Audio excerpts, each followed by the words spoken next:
What's up everyone, it's Dakota and welcome back to another Magic the Gathering video, and today we're going to be taking a look at the Dimir Murktide deck for the Modern format, a deck that had a relatively poor showing during the regional championship season, not really having one necessarily standout event, and actually more standout for kind of how bad the win rate of the deck was as a whole, rather than anything to do with what the deck had going on. Of course, there were some players that did perform very well with the deck, and even before we got into the regional championship season, this was a very solid deck to take. It just seems like there was a little bit too much to overcome, and really a lot of the format to try to overcome what was going on with the Underworld Breach decks. But now that is banned, we now see the Dimir Murktide deck slowly rising up towards the top of the metagame, and we're going to be talking about it today because it is a deck that before we got into all the regional championships and before we started getting all these results and everything like that, it was a deck that I personally enjoyed playing, whether I was actually good at playing the deck or not. It just had a lot of kind of fun play patterns and just the tempo aspect of the deck. I really personally enjoyed it, so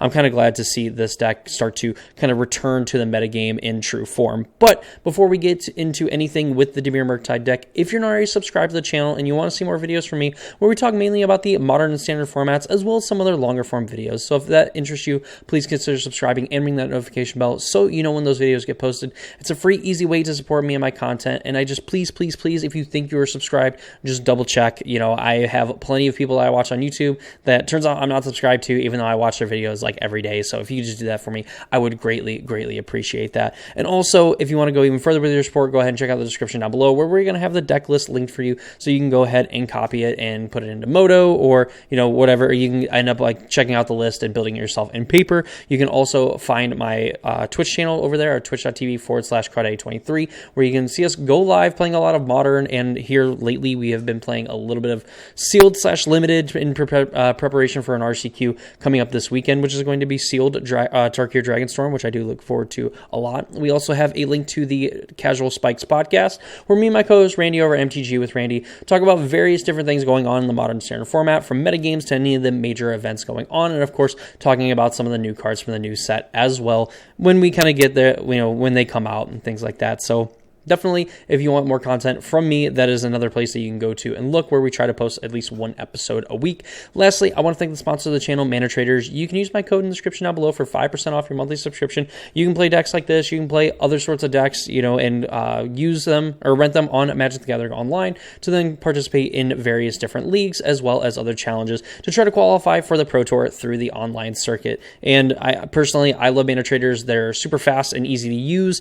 You get your cards basically instantly, and they also have a great rewards program as well that you can kind of get your monthly subscription even lower on top of increasing your rental limits as well. I'd like to thank Manatraders for sponsoring the video, and let's go ahead and talk about this Dimir Murktide deck. So basically, what's going on in this Murktide deck, I kind of alluded to it in the kind of beginning ramble session that we usually like to do here to kind of intro these videos. This is kind of like a control/tempo deck. I guess I would really put it kind of in the mid-range category, but I do really like it as a kind of tempo strategy here. So looking at the creatures first, we have Tamiyo, Inquisitive Student. While this was pretty much a fixture of some of these other decks that we're kind of seeing in the format right now with, the Jeskai Ascendancy combo decks. We've seen this in the Dimir Breach decks. This was a very good turn 1 play, and turns out Tamiyo is just a very powerful card on her own. A 1-mana 0/3 with flying that whenever it attacks you, investigate, meaning that you create a clue token, and whenever you draw your third card in a turn, you exile Tamiyo and return to the battlefield transformed under her owner's control. So then you get Tamiyo Seasoned Scholar. It comes in with 2 loyalty. Then you get a +2 until your next turn. Whenever a creature attacks you or a Planeswalker you control, it gets -1/-0 until end of turn. This being pretty good against the Boros energy decks, because they're just going to make a ton of 1/1 cats if you're not able to answer their Ocelot Pride or Guide of Souls or whatever. I mean, eventually they're going to be able to jump them, but at least if you are able to control the Guide of Souls, you are able to kind of control the other cats by getting 2+ a Tamiyo. -3, you return target instant sorcery card from your graveyard to your hand. If it's a green card, you add 1 mana of any color. You, spoiler alert, have no green cards in this deck besides the backside of Tamiyo, which you can not technically pick up, as though it's not a card that you can actually, a card type that you can actually pick up. But, you know, it's essentially your only green card in the deck. But getting an instant sorcery card from your graveyard to your hand, it allows you to rebuy any of the other instant sorceries that we're going to be looking at here a little bit later. -7 draw cards equal to half of the cards in your library rounded up, and you get an emblem with you have no maximum hand size. I would say pretty trivial at that point to, you know, figure out a way to close out the game, considering some of the other threats we have. So just a very powerful Planeswalker here can kind of get you a little bit of card advantage, you know, just making glue tokens and having them sit around until, you know, you just have mana left available. You don't really have a play to make. You can just end up cracking those clues, drawing extra cards. You can also crack them to obviously get Tamiyo to flip as well. For Orcish Bowmaster, 4 Psychic Frog in our 2-drop slot. Orcish Bowmaster is a card that had seen a lot of play when the One Ring was legal and has seen a little bit less play overall. 4 copies here. I do really like. Boros Energy has proven to continue to be one of the best decks in the format. A lot of good, like 1 toughness creatures to hit here, so I really do like Orcish Bowmaster kind of in that role. Also just getting to punish some of the other Murktide players by, you know, their incidental like card draw. You end up just getting to ping things and grow your Orc army, which can end up being a pretty threatening thing at a 3/3 or 4/4. Multiple of these as well go pretty hard. Psychic Frog as well, we know, is probably the best 2-drop in this deck and really what's gets this deck off the ground. So 2 mana 1/2, when it deals combat to a player or Planeswalker, draw a card. You can discard a card to give it a +1/+1 counter. You can exile 3 other cards from your graveyard and give the Psychic Frog flying until end of turn. So you're able to make it evasive. You can feed into that ability by discarding cards to it. You know, if you know that, you know, a certain counterspell or whatever is not going to be good here, you can discard to the frog. You know, you have an extra land that you really don't want, you can discard to the frog, you can start growing it, and eventually, you know, it does outsize a lot of the things on the ground. So maybe your opponent is, you know, incentivized to block it at a certain point, really to stop you from drawing a card, or you can just kind of force the issue and just, you know, give the frog flying and force yourself to draw a card in a lot of cases here. Very good card, and it also synergizes very well with the card Murktide Regent, which, spoiler, is how we get the Murktide part of Dimir Murktide. So this is a card that was printed, I believe this was MH2. So a 7 mana 3/3 dragon, which doesn't seem like it's modern, you know, modern playable, but it does have the delve mechanic, meaning that you can exile cards from your graveyard while casting it to pay for 1 colorless mana. So a lot of the times it ends up being a 2 mana 3/3 with flying that enters the battlefield with a +1/+1 counter for each instant sorcery card exiled this way. And then whenever an instant sorcery card leaves your graveyard, you put a +1/+1 counter on Murktide Regent. So Murktide and Frog can kind of work in tandem with each other, as Psychic Frog can exile cards from the graveyard to give it flying, and then if you happen to exile instants or sorceries with that while Murktide Regent is in play, you can then grow the Murktide Regent. We kind of see this with like the blue-red Murktide decks, like way back when, where they would play like a small Murktide and then they would just play a bigger one on the follow-up turn to kind of surprise, get in some extra damage with it, because of course they'd be exiling cards to cast the other Murktide Regent as well. So definitely a neat kind of combo, if you will, kind of with what's going on. That's like a way that you can end up dealing like 12, 13, 14 damage like out of nowhere with a Psychic Frog and a Murktide Regent, which a lot of time can just end up ending the game, given the fact that, you know, modern mana bases are pretty painful. Even though we do have these Surveil lands, not really many people playing Triomes. We do have Triomes, but a lot of people are kind of fetch shocking in the early turns of the game that just kind of put their life total low enough where Murktide plus Psychic Frog can kind of be the nice KO punch that you need to close out a game. 2 Planeswalkers, and it's been probably one of the best Planeswalkers we've had printed in quite a while in Kaito Bane of Nightmares, a 4 mana for a foil loyalty Planeswalker with the ninjutsu ability where you can pay 1 a blue and a black and return an unblocked creature to your hand. There is a pretty neat tip that we kind of went over in one of our shorts that we actually posted over the weekend, or over last week, that you can actually attack with Psychic Frog, let's say, have it deal the damage to your opponent, and then you can pay the ninjutsu cost of Kaito to then return the frog. You still get to draw a card from the frog, and then you could potentially draw another card off the Kaito, of course. So allowing you to kind of draw 2 cards and still get your Kaito into play and set up for your frog for kind of next turn. But the beauty of Kaito, of course, is that as long as it is your turn and it has 1 or more loyalty on it, It is a 3/4 ninja creature that has hexproof with a +1 that is just going to really grow the Kaito itself to make it a little bit faster of a clock.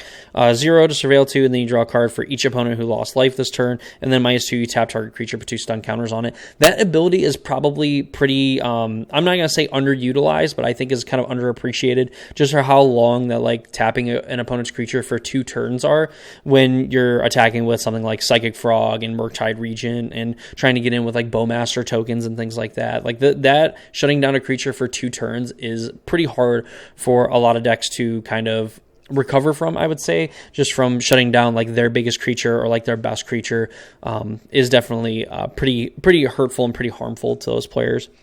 The instants and sorceries that we're going to be looking at, the spells in the deck, we have 4 Fatal Push as our kind of go-to removal spells. Destroy creature if its mana value is 2 or less, and then with Revolt, if they had a permanent leave the battlefield this turn, you can destroy something that it costs 4 or less. There's a lot of very powerful creatures and a lot of very powerful creatures that exist at 4 mana or less, so this is essentially just kind of a 1 mana removal spell. Has been kind of the go-to removal spell in Modern for really ever at this point, since it was first released all the way back in the original, I believe, Kaladesh set. But a very powerful removal spell. Then we have a Preordain and Spell Snare and 4 Thoughtseize to round out kind of these 1 mana plays here. Preordain, of course, unbanned some time ago and has turned out to be very positive for the format. This is kind of like a way that you can set up Tamios and things of the like. Scry 2, then draw a card. Pretty simple there. The reminder text is a lot longer than the actual effect of the card.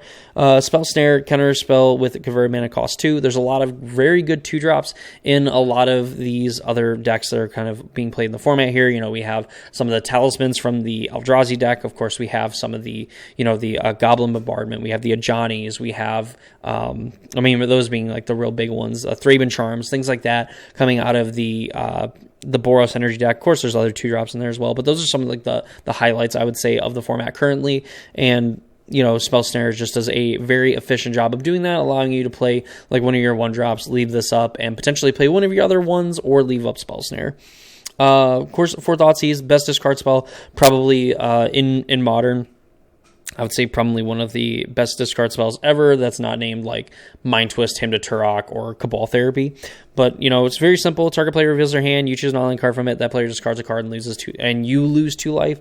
So the 2 life is always worth it compared to like whatever card you can get. You get the information, kind of figuring out like maybe what you got to save your counter spells, your removal spells for, where you can kind of slam threats by taking a removal spell out of your opponent's hand, maybe even taking away one of their threats so that it makes it a lot harder for them to kind of close out the game while you try to work through the removal spells that they have in their hands. So definitely just gives you a lot of flexibility and a lot of play in a lot of matchups, and it's just a card that I'm absolutely super partial to.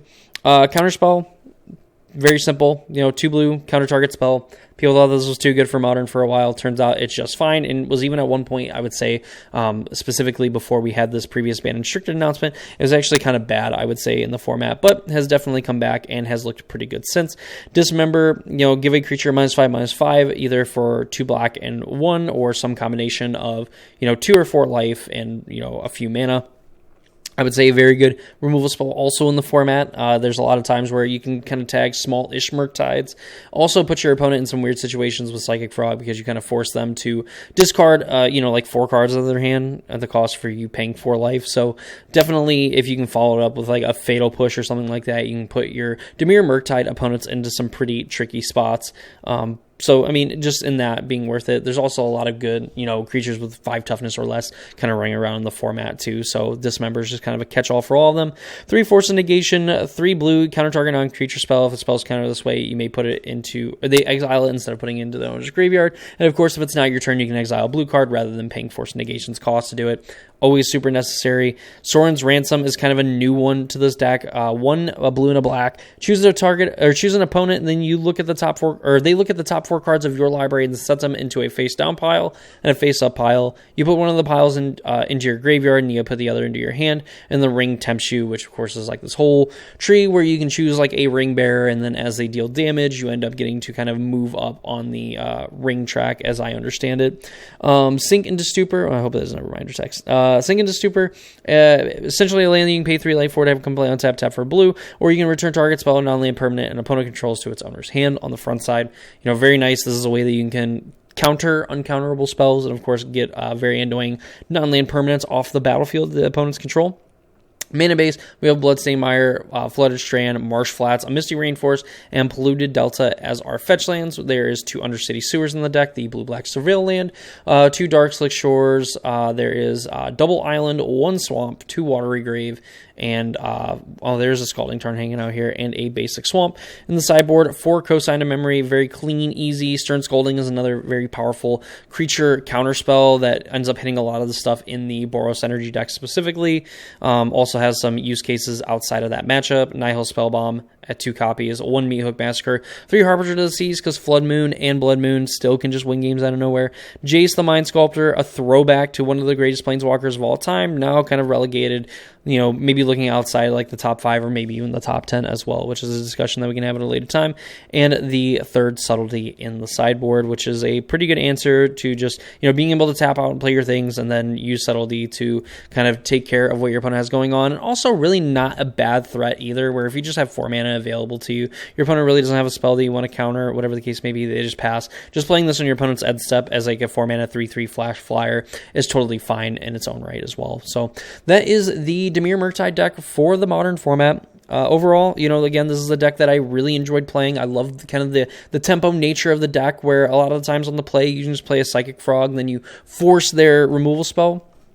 And then you just kind of go off from there. You end up getting to draw extra cards with the frog, getting in for a decent amount of damage, making your land drops, and of course getting to leave up various different counter spells and or removal spells to ensure that you can keep kind of connecting with the frog, make sure you can kind of keep the cards flowing, and making it very difficult for your opponent to get back in the game. And that's what I really like about these tempo decks, is kind of like once they get the ball rolling, it's very hard to stop it. And once your opponent has a Psychic Frog going, or they really have kind of a Tameo going, and they're just stockpiling all these clues, they're getting in for damage, whatever the case may be, and they're trying to set up for a giant Murktide, and by the time you find an answer for a Psychic Frog, you're not going to have an answer for the even bigger threat that lies in wait. And of course, you have to answer those threats as well, because eventually they are going to become massive problems. But yep, that's the Dimir Murktide for the modern format, and that's going to do it for me in this video. I hope you all enjoyed it. Again, if you are interested in more content, again, we talk a lot about the modern and standard formats, some other longer form videos as well. We do tournament reviews for some of the major tournaments going on in Magic as well, so be sure to hit that subscribe button and ring the notification bell so you know when those videos get posted. Check out the links in the description down below. Check out the deck, all that fun stuff. And that's going to do it for me. Hope you all enjoyed the video, and I hope to see you all in the next one.